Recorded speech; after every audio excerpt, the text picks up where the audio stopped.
Olá! Sabe aquela imagem que muita gente tem sobre o trabalho de um auditor?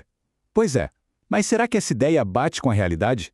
Hoje, a gente vai mergulhar no que chamamos de gap de expectativa na auditoria, para entender de fato o que um auditor independente faz.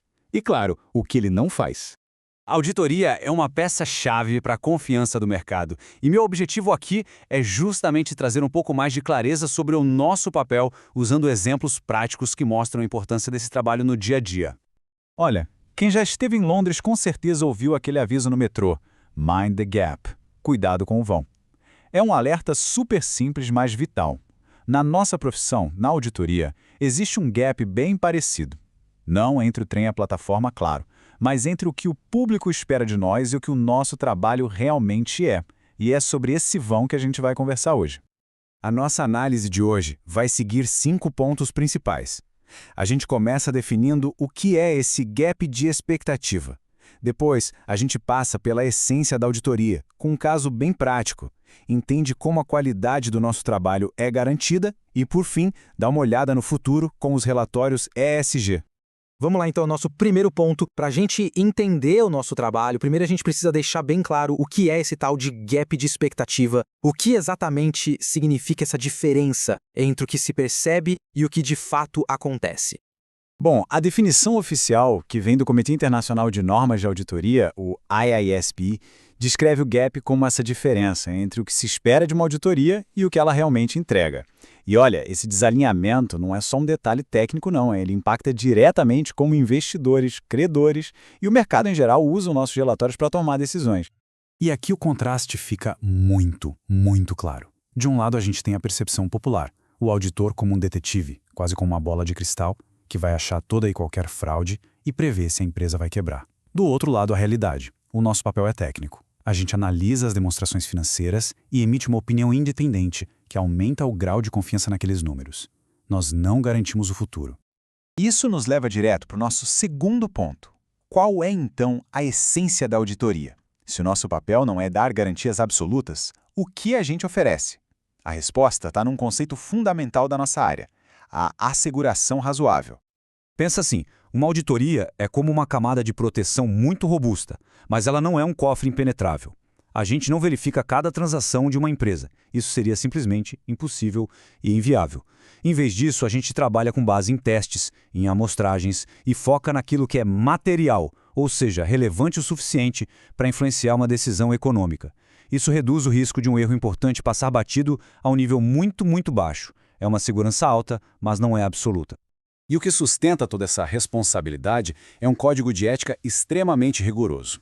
Esses 5 princípios aqui são a nossa bússola. Integridade, para sermos francos e honestos. Objetividade, para não ter conflito de interesse. E talvez o mais importante, o nosso compromisso final é com o interesse público, não só com a empresa que nos contrata.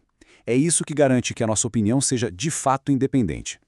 Agora, vamos trazer isso tudo para a prática. Um dos temas mais sensíveis e que gera muita discussão é a capacidade de uma empresa continuar funcionando, o que a gente chama tecnicamente de continuidade operacional. Essa é uma das perguntas centrais do gap de expectativa. Se um relatório de auditoria vem limpo, sem ressalvas, isso quer dizer que o investimento é 100% seguro e que a empresa não vai quebrar? A resposta para isso pode surpreender muita gente. E a resposta está neste número que é impressionante. Um estudo do Ibracon, que é um instituto da nossa profissão aqui no Brasil, mostrou que, de todas as empresas de capital aberto que entraram em recuperação judicial, 93% delas já tinham no relatório de auditoria do ano anterior alertas sobre incertezas importantes em relação à continuidade do negócio. O que isso quer dizer? Que o auditor não tem bola de cristal, mas ele sinaliza os riscos. A informação estava lá, para o mercado ler e interpretar. Isso nos leva a uma questão super importante. Como é que se garante que esse trabalho tão crítico seja feito com a máxima qualidade possível? Essa é a pergunta clássica, né? Quem audita os auditores? É uma pergunta muito justa e a resposta está num sistema de supervisão que tem várias camadas, tudo desenhado para garantir a qualidade e a responsabilidade do nosso trabalho. Basicamente, a gente pode pensar em 3 grandes filtros de qualidade. O primeiro é interno. Cada firma de auditoria precisa ter seu próprio sistema de controle de qualidade bem rigoroso. O segundo é a revisão por pares, que é quando outros auditores, nossos colegas de profissão, vêm e avaliam o nosso trabalho. E o terceiro, que vale para as empresas listadas em bolsa, é a inspeção direta dos reguladores, como a CVM aqui no Brasil. É um ciclo constante de checagem e melhoria contínua. Bom, e agora, para a gente caminhar para o final, vamos dar uma olhada no futuro da profissão. Um futuro que, na verdade, já começou. A auditoria está se expandindo para muito além dos números do balanço. Hoje em dia, o lucro já não é mais a única métrica que importa. O mercado quer saber qual é o impacto ambiental da empresa, como ela trata seus funcionários e a comunidade. A governança dela é sólida. Essas são as questões do ESG. E, assim como os dados financeiros, essa informação também precisa ser confiável. E os dados mostram essa tendência de uma forma muito clara. Uma pesquisa da PwC com o Ibracon revela que a proporção de empresas do Ibovespa que buscam uma asseguração de seus relatórios ESG por um auditor independente quase dobrou em apenas 2 anos. Saltou de 30% para 59%. Isso mostra o valor que a independência e o rigor técnico da auditoria estão agregando a essas novas informações.